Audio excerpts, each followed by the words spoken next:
Hello guys, welcome back to another episode of Everyday EDC. My name is Tyler, and today, as you can see, we are reviewing the Civivi Pintail. Now, this thing is highly anticipated. Why? Because it's the first Civivi really with the CPM S35 blade for $83. Everybody's like, whoa, holy crap, stop. And rightfully so, right? It's swordfish, get out of there. And rightfully so. I mean, this thing, it truly is an incredible knife. And that's almost full disclosure. Review over. There you go. So, let's get into some of the generics here. Not really generics, but I lined up everything before this, and of course I left my friggin' Jake's flashlight out. So, as you can see here, we have internal stops, which is pretty darn cool. This is on ceramic ball bearings, which, once again, here, see if we can turn this down a little bit. Ceramic ball bearings, which, realistically, guys, most Civivis, except for the newer models, have been on steel ball bearings, according to a lot of what I'm reading, you know, and me taking the older models apart. And we all kind of associate ceramic with a little bit smoother action. You know, the average person, even the above average fidgeter, probably wouldn't notice a difference. Go ahead, tell me you will. I don't, whatever. But it's a step up, which is very cool. So I'm gonna try this like I did before without blinding you guys like I have been. So as you can see, there's skeletonized liners, and I do it from the back so you guys can really see it when you do it like that.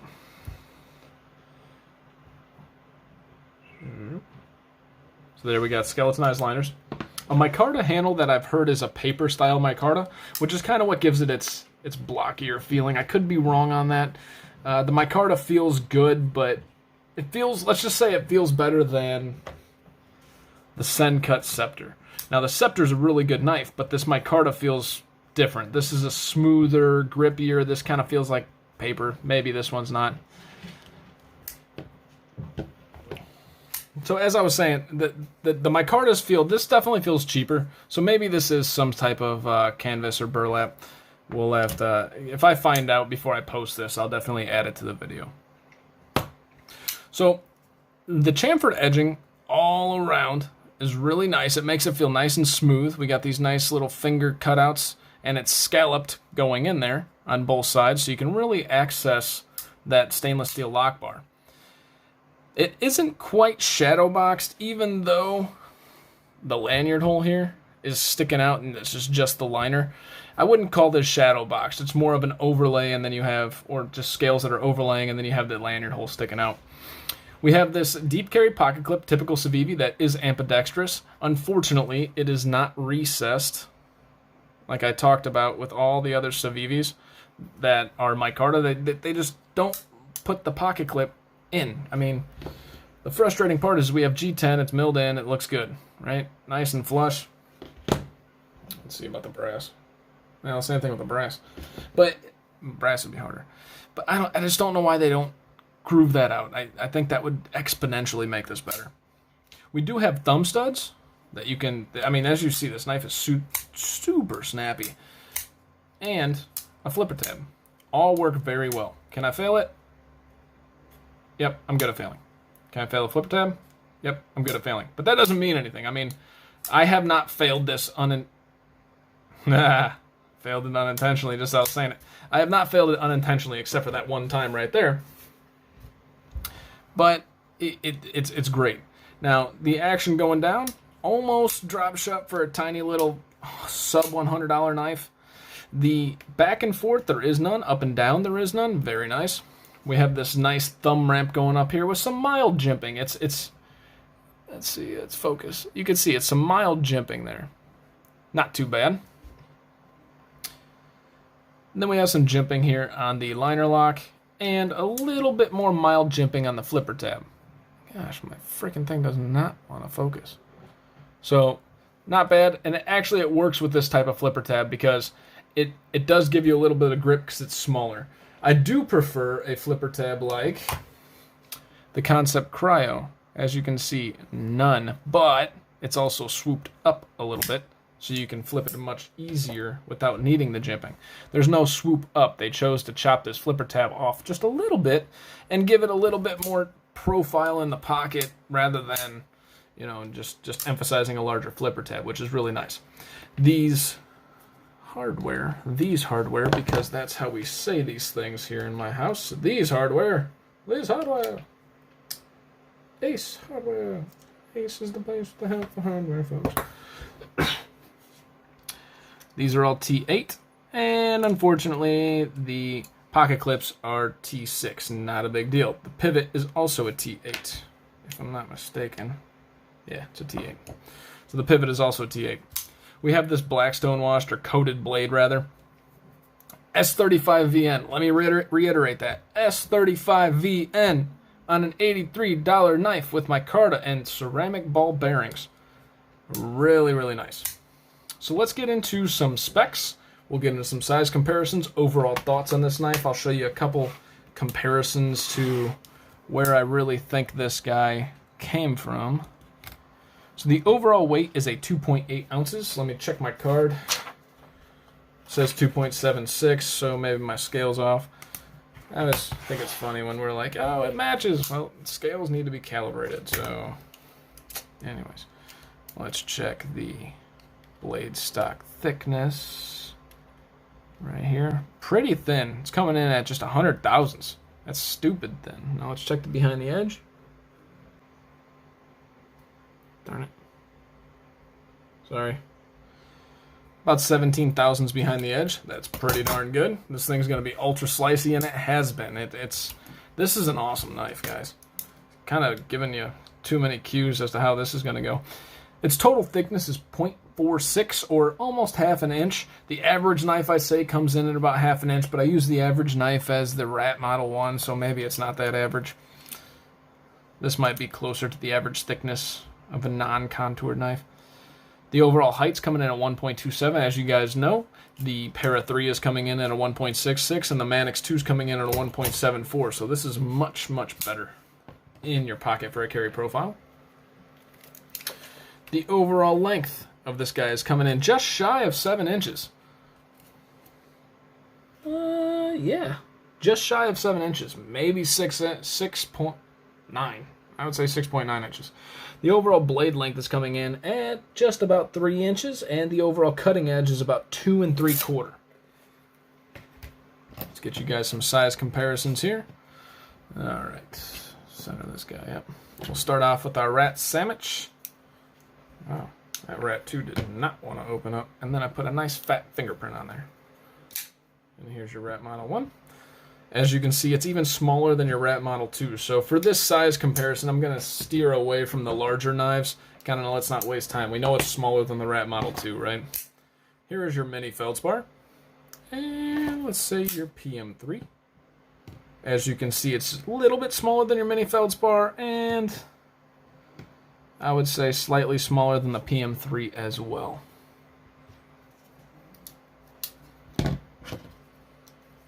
Now for the ones that matter. First, your Sencut Scepter. You guys might not know this reference, but this gives a reference both for the Sencut Scepter and the Civivi Pintail, which is why I'm doing this here. So as you can see, it's just about... Sencut Scepter is a little bit longer than this. Now, for the coup de grace, here is your Civivi Doris and your Civivi Hooligan. As you can see, these are almost all the exact same size. Let's see here. It's hard to line them up because backstory on the grid lines that were on my table here. I was cleaning up some acid and stuff that I was doing with the acid etching and everything, and so I used some acetone. Right, poured some acetone on here, and it totally erased all the grid lines that are embedded in this thing. I was like, "You're so stupid!" So I ended up trying to just get it all out so it looks uniform. Now I just got a flat piece. I think on the other side, hold on. Not that you guys care, I care. So the other side is just clear too, so eventually I'll probably just flip this or flip this around, kind of. Nope, can't really flip it around either. Pretty much screwed, no more lines. Anyways, back to this.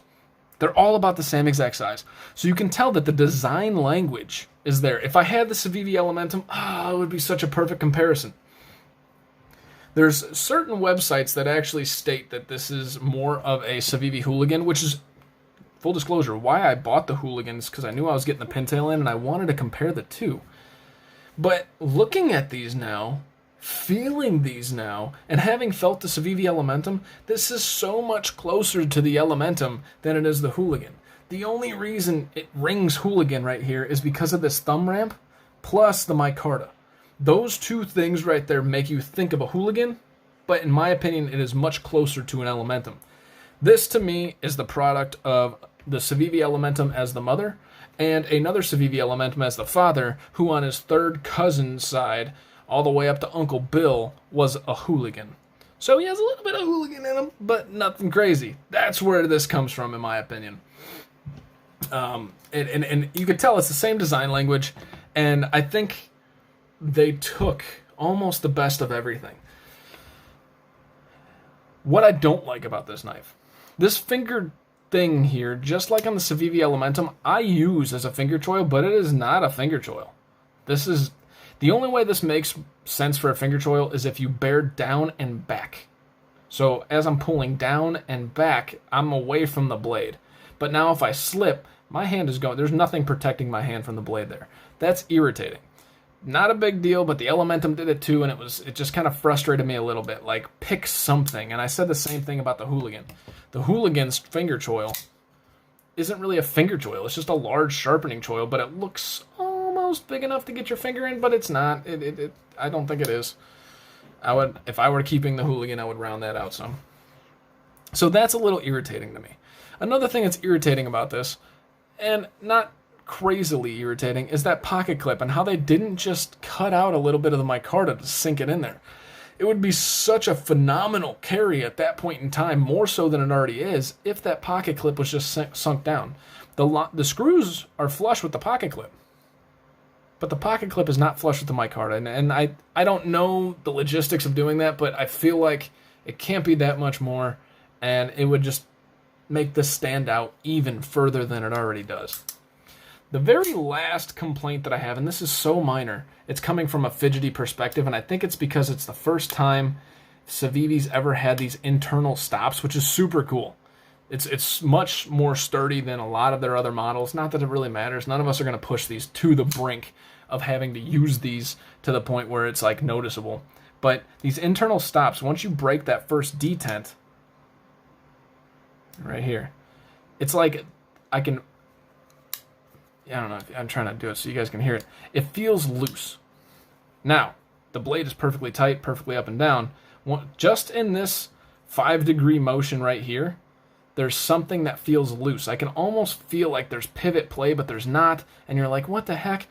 So, not a complaint, but just something I've noticed that I haven't noticed on any other knife. And I'm kind of like, why is that? What do I love about this knife? Now, this is going to be a list. I love that I can reverse flick it, and it's normal. I love that I can thumb flick it, and it's normal. I love that I can just use the flipper tab, and it's just fine. I love the blade shape and the hollow grind coming down to that super thin edge. And it's not really a robust tip, but it's not bad for 100,000s. I mean, you could do a lot worse. Put that in perspective. I think the Doris is thicker than 100,000s. I want to say 120, but it looks about the same to me. Those tips look about the same. Just a tip, right? And so it could be a lot worse. So I love that about it. The ergonomics. Even when you're choked down, yes, my hand, there's the knife right there. My pinky's coming off just a little bit, but it still feels good, and I'm locked in with that thumb ramp. Now, if I were to choke up, it feels good too. Now, I'm not going to do any serious cutting in this position because I'm still worried about where my finger's at and sliding up the edge. But you can do this motion too. So the ergonomics are pretty good for a smaller knife. What else? The look. Guys, this thing just looks awesome. This is the dark green micarta version with the black liners. They took the time to make the frickin' standoffs black when a $200 damn concept can't even make the standoffs blue. $120 more, and they can't even take the time to do the standoffs, but Civivi took the time to anodize those black. Thank you, Civivi. Freaking rant over. You guys will hear about that whenever I review that knife. That part just drives me nuts. I love that this is S35VN. The S35VN is probably, as if you guys have watched my truck talks, it's probably my favorite balanced blade steel. I could be happy with anything in S35VN. It's just above average in all categories, in my opinion. Maybe not edge retention, but it's average edge retention and then above. Now, that's not the scientific view. That's not a breakdown of the chemical analysis. That's just me telling you from my experience. It feels like a above average blade steel that is solid all around. I feel like it's M390's little brother, even though the compositions I would have to look up probably don't line up at all. I don't mind that they put a lanyard hole in the back here. It's not emphasized in any way, shape, or form, so that's perfectly fine. I love the fact that they put T8 screws all around except for the pocket clip, which Civivi has been doing that for some time. The Taurus itself has T8 screws all around. So, good job, Civivi. Keep that up. Overall, what else? The very last thing that I love about this knife, that makes this knife a standout freaking knife, and in full disclosure, if this was around when I was doing my quest for King Civivi, this would be number one. Why? $83 freaking dollars for all of this. Awesome designs. They took the time to chamfer all the edges, scallop this. You can access the liner lock super easy. The fidget factor is through the roof. The ergonomics for a smaller blade are pretty damn good. And you got S35VN with Micarta. This is a freaking steal in my opinion. And if I were to be even more honest, this thing, I'm not trying to sell you on it. I don't understand how they can keep it at the $83 price point. If you're looking to get one, I have no inclination as to how this is going to go, but I would be willing to bet you that price doesn't stay there. I don't see how they can leave it there. It's just too much for too little. This is the opposite side of complaining about a price. This thing is awesome. It is well worth the money. The Civivi Pintail, in my opinion, definitely the best Civivi right now. Bang for your buck all around if you like the 3-inch knives. Now, if they do something like this with a slightly larger knife, whoa, I'm going to be so excited. Do this with like, what would be a good one? The Backlash, right? Do this with the Backlash. They already did it with the 154 CM, but I'm not a huge brass and bronze guy despite my brigand, or do it with the Praxis, whew, right? The Civivi Pintail. My name is Tyler. I hope this review was helpful. You guys stay sharp, stay safe. Have a great freaking day, guys. Thank you so much for watching.